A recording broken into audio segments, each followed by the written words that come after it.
Hi hello welcome to our channel. నేను మీ సిరి. ఈరోజు మనం చెప్పుకోబోయే కథ ఇష్టమైన సకుడ పార్ట్ 183. కథలోకి వెళ్లే ముందు లైక్ చేయడం మర్చిపోకండి. ఆ కట్టెన్ చాట్ నుంచి 2 అడుగులు ముందుకు వేసి బెడ్ వైపు చూసి అతను ఉలిక్కిపాటుగా 2 అడుగులు వెనక్కి వేశాడు. క్షణకాలం కూడా ఆమెను చూడలేనట్టు చప్పున ముఖం తిప్పుకున్నాడు. అతని శరీరం అంతా ఒకలాంటి జల్దరింపుకి గురైంది. తెల్లని బట్ట ఆమె మీద వేశారు. తలకి చుట్టూ తెల్లటి కట్టు ఉంది. ఆ కట్టుకి ఎర్రటి రక్తం అక్కడక్కడ అంటుకుని ఉంది. ముఖానికి ఆక్సిజన్ మాస్క్ ఉంది. ఆమె ముఖం అయితే కనిపించలేదు. ఆమె కుడి చేతి నుంచి సెలైన్ పెట్టారు. అక్కడ ఉన్నది ధరణి అని తెలియకపోతే ఎవరు గుర్తుపట్టలేరు. అతను నిశ్చల స్థితిలోకి మారిపోయినట్టు కనుపాపలు పెద్దవి చేసి చూస్తున్నాడు. అలాగే ఆమె వైపు మరో డ్యూటీ నర్స్ రావడంతో ఆవిడకేదో సైగ చేసి, సార్ 2 మినిట్స్ కంటే ఇక్కడ ఎక్కువ ఉండొద్దు అని చెప్తూ ఆమె బయటికి వెళ్ళిపోయింది. అతని అడుగులు ధరణి వైపు పడ్డాయి. ఆమె ఎడమ చేయి బోసిగా ఉంది. అతను ముట్టుకోవడానికి అతని చెయ్యి వణుకుతోంది. కానీ ఆమెను తాకాలి. అతను నెమ్మదిగా ఆమె చేతిని స్పృశించాడు. ఆమె గుండె చాలా లోతుగా కొట్టుకుంటున్నట్టు ఆ పక్కనే ఉన్న మెషిన్లు చెప్తున్నాయి. ఆమె శరీరంలో ఏ భాగం కదలలేనట్టుంది. అతను ముందుకు వంగి ఆమె చేతి మీద నుదురానించాడు. ఏదో నిమిషం వరకు అతను లేవలేదు. ఏదో అలికిడి వినిపిస్తుంటే అతను పైకి లేచాడు. అతని కళ్ళు మరింత ఎర్రగా మారిపోయాయి. అతని మనసులో బోల్డన్ని ప్రశ్నలు ఆమె మీదకు విసరడానికి సిద్ధంగా ఉన్నాయి. కానీ విసరలేడు. అతని పొడవాటి ముక్కు మరింత ఎర్రబడింది. లోపల నుంచి దుఃఖం పొంగుకొస్తుంటే ఆపుకోవడానికి అతను పదే పదే గుటకలు వేస్తున్నాడు. కళ్ళు నిప్పుగోళాల్లో ఉన్నాయి. అతని దవడ కండరాలు ముడిపడి పదే పదే కదులుతున్నాయి. అతని బొటన వేలితో ఆమె చేతి మణికట్టు దగ్గర మెల్లిగా నిమిరాడు. అతని చూపులు ఆమె ముఖం మీదనే ఉన్నాయి. ఆక్సిజన్ మాస్క్లో నుంచి ఆమె చిన్ని ముక్కు తప్ప ఏం కనిపించడం లేదు. ఆమె ముఖమంతా ఉబ్బి ఉంది. ఆమెను చూస్తుండగానే అతడి కనుబొమ్మలు మరింత దగ్గరికి జరిగాయి. అతని నోటి నుంచి వేగమైన శ్వాసతో పాటు నిట్టూర్పులు వెంటనే వెలువడుతున్నాయి. కళ్ళలో తేలియాడుతున్న నీటి పొర నెమ్మదిగా ఇంకిపోసాగింది అతనికి. సార్, మీరు ఇంతసేపు లోపల ఉండకూడదు ప్లీజ్. నర్సు లోపలికి వస్తూ అంది ఆ మాట. ఇలాంటివి రోజు చూస్తూనే ఉంటుందామె. అతని ముఖం చూస్తేనే అతను ఎంత వేదన చెందుతున్నాడో ఆ నర్సుకి అర్థమై ఆమె స్వరం నెమ్మదించింది. అతని చూపులు ధరణి మీదనే ఉన్నాయి. మెల్లిగా అడుగులు వేశాడు. ఆమె పాదాల దగ్గర నిలబడి మరోసారి పైకి చూశాడు. ఆ నర్స్ ధరణికి ఇంజెక్షన్ చేయడానికి సిద్ధం చేసుకుంటోంది. అతను ముందుకు వంగి ఆమె కాలు మీద ముద్దు పెట్టుకున్నాడు. Sir please. ఆమె పనిలో ఉండి బయటికి వెళ్ళపని మరోసారి చెప్పింది అతన్ని చూడకుండానే. అతని అడుగులు అక్కడి నుంచి రాకపోతుంటే ఎంతో కష్టంగా బయటికి అడుగులు వేశాడు. ఆమె పాదాల మీద పడిన కన్నీటి చుక్కలు వెళ్తున్న అతన్ని దీనంగా చూస్తున్నట్టున్నాయి. ఏంటి? వేద భయంగా చూసింది. అవును, ఆమె మెడ చుట్టూ చేయేశాడు హర్ష. అలాంటి పరిస్థితి ఎంత దూరంగా ఎంత భయంకరంగా ఉంటుందో వేదకు తెలుసు. అలాంటి విపరీతమైన నొప్పిని ఆమె స్వయంగా భరించింది కూడా. ఇప్పుడు ఎలా ఉంది హర్ష? వేద గొంతు వణుకుతోంది. అతను నిజం చెప్పాలి అనుకోలేదు. ప్రాణానికే ప్రమాదం లేదు, కాకపోతే టైం పడుతుందట, నెమ్మదిగా కోలుకుంటుంది అని అన్నాడు. Thank God. గగన్ ఎలా ఉన్నాడు? బాగున్నాడు. ప్లీజ్ నన్ను కూడా తీసుకెళ్ళవా? వేద బ్రతిమాలుతుంటే ఆమె చెంప మీద చేయి వేసి నెమ్మదిగా తడుముతూ, ఇప్పుడు కాదు, తర్వాత తీసుకెళ్తాను, ఇప్పుడు ఐసీయూలోకి ఎలా చేయనివ్వట్లేదు అని అన్నాడు హర్ష. కానీ గగన్ని ఒకసారి కలుస్తాను హర్ష. కాదు వేద, నా మాట విను. హర్ష సర్ది చెప్తుంటే ఆమె ఇక ఏం మాట్లాడలేకపోయింది.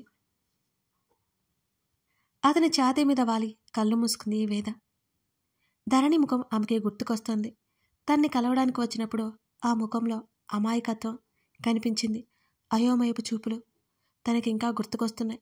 ఇంకా ఆ ముఖంలో లేతదనం పోలేదు. స్వచ్ఛమైన మనసుంటే ముఖం అంతే తేటగా ఉంటుందేమో అన్నట్టుందామె. గగన్ ఎంత బాధపడుతుంటాడో. మరునాడు గగన్ మౌనంగా కూర్చుని ఉన్నాడు. రేవతి బలవంతంగా టిఫిన్ తినిపిస్తోంది మాలవిక. రేవతి ఏడుస్తోంది, వద్దంటోంది, తిన్నంటోంది.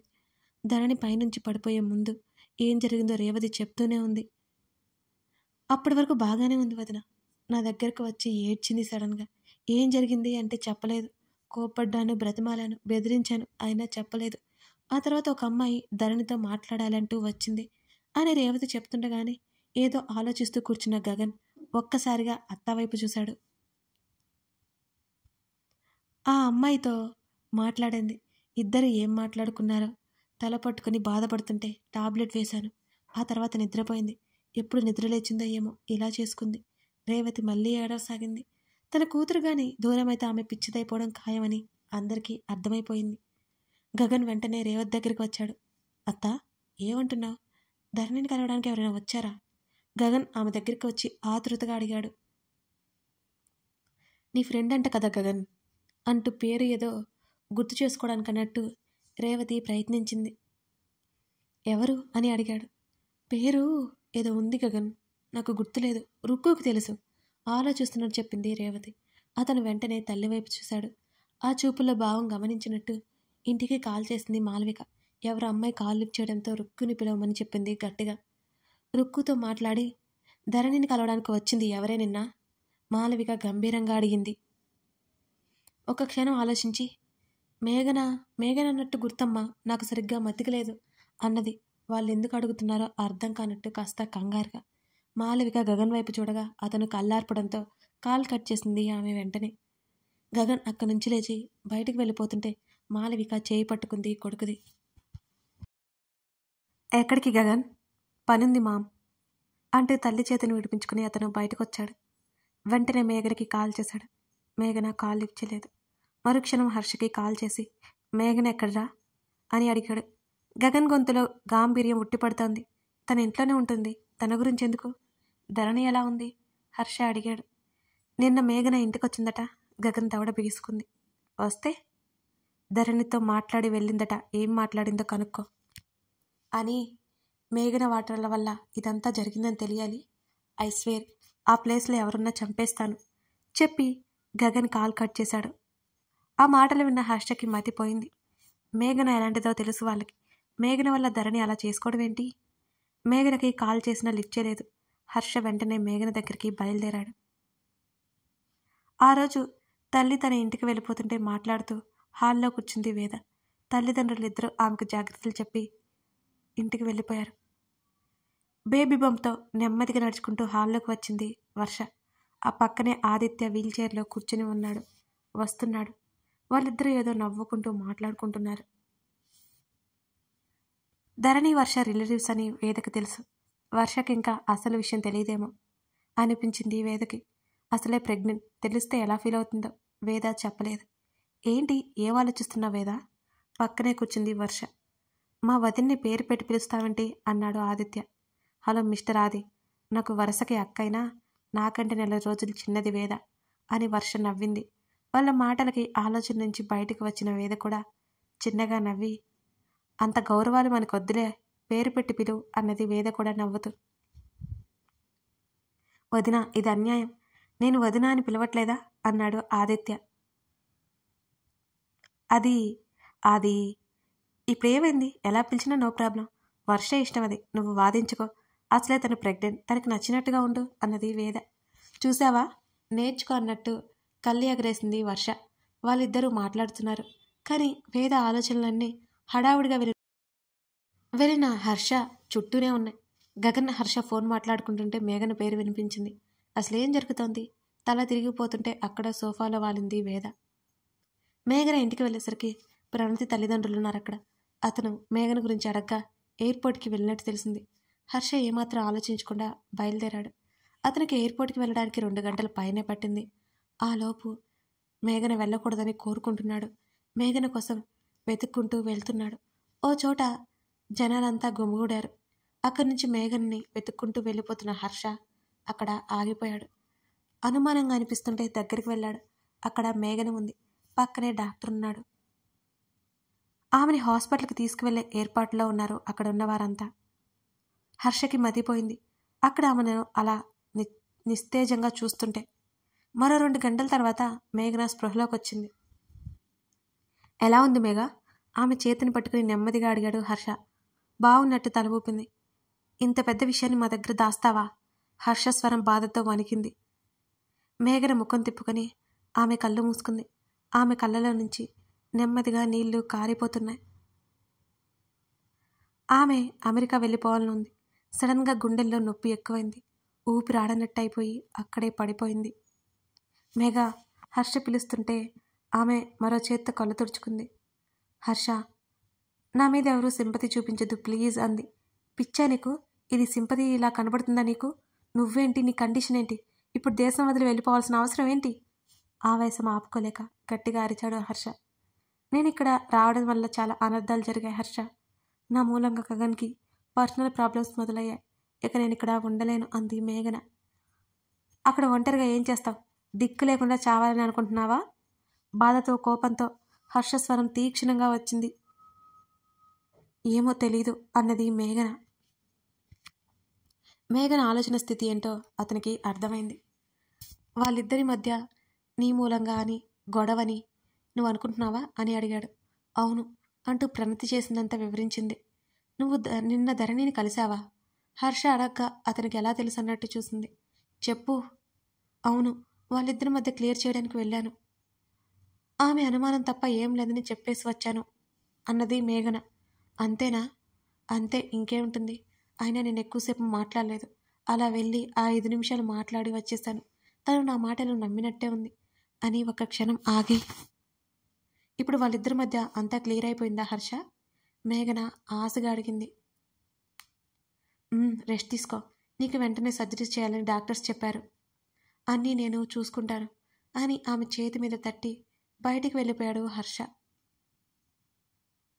అప్పటి వరకు చేతిలో పట్టుకున్న ఫోన్ చెవి పక్కన పెట్టుకుని, విన్నావు కదరా, అది జరిగింది.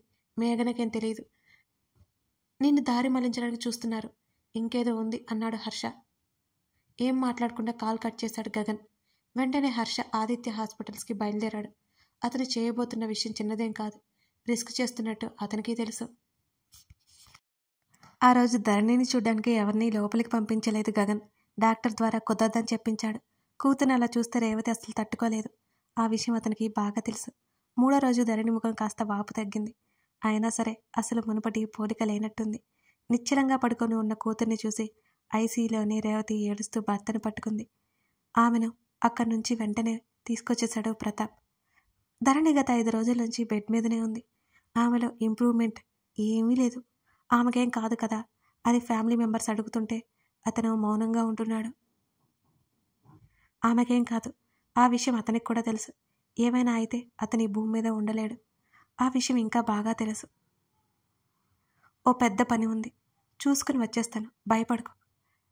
సెలైన్ నీడిల్ పెట్టి వాచి ఉన్న ఆమె చేతిని మరింత మెత్తగా నిమురుతూ మరింత చిన్నగా ఏదోలా మాట్లాడుతున్నాడు గగన్. ఆమె చేతి మీద గుచ్చిన గుర్తులను మరింత సున్నితంగా తడుముతూ ముద్దు పెట్టుకున్నాడు అతను. ఏం కాదు, ఏం కాదు, త్వరగా లేస్తావు నువ్వు ఆమెకు చెబుతూనే తనకు తాను చెప్పుకుంటున్నాడు. బయటకు వచ్చి తన తల్లికి చెప్పి వెళ్ళిపోతుంటే ప్రకాష్ వెళ్ళనివ్వలేదు. కొడుకు ముఖం చూస్తూనే ఏదో చేయబోతున్నాడని అర్థమైంది. డాడ్ ప్లీజ్, నువ్వేం చేసినా ఏం చెప్పినా ఎదురు చెప్పలేదంటే నీ మీద ప్రేమతో నమ్మకంతో, అంతేకాని నువ్వేదో చేయకూడదు చేస్తుంటే ఊరుకుంటామని అనుకోకు అని మరింత సీరియస్గా చెప్పాడు ప్రకాష్. డాడ్, నేను రేపు ఉదయానికి వచ్చేస్తాను. గగన్ ఎటో చూస్తూ చెప్పాడు ఆ మాట. ముందు ఎక్కడికి వెళ్తున్నావో చెప్పి వెళ్ళు అని అన్నాడు గగన్. చెప్పాను కదా డాడ్, పని ఉందని. నువ్వు చేసే పనులు నాతో చెప్పేస్తావు కదా, అదేంటి ఇప్పుడు కూడా చెప్పు. ప్రకాష్ గట్టిగా అడిగాడు కొడుకుని. అది సక్సెస్ అయ్యాక మీతోనే చెప్తాను, వెళ్ళనివ్వండి అసహనంగా అన్నాడు గగన్.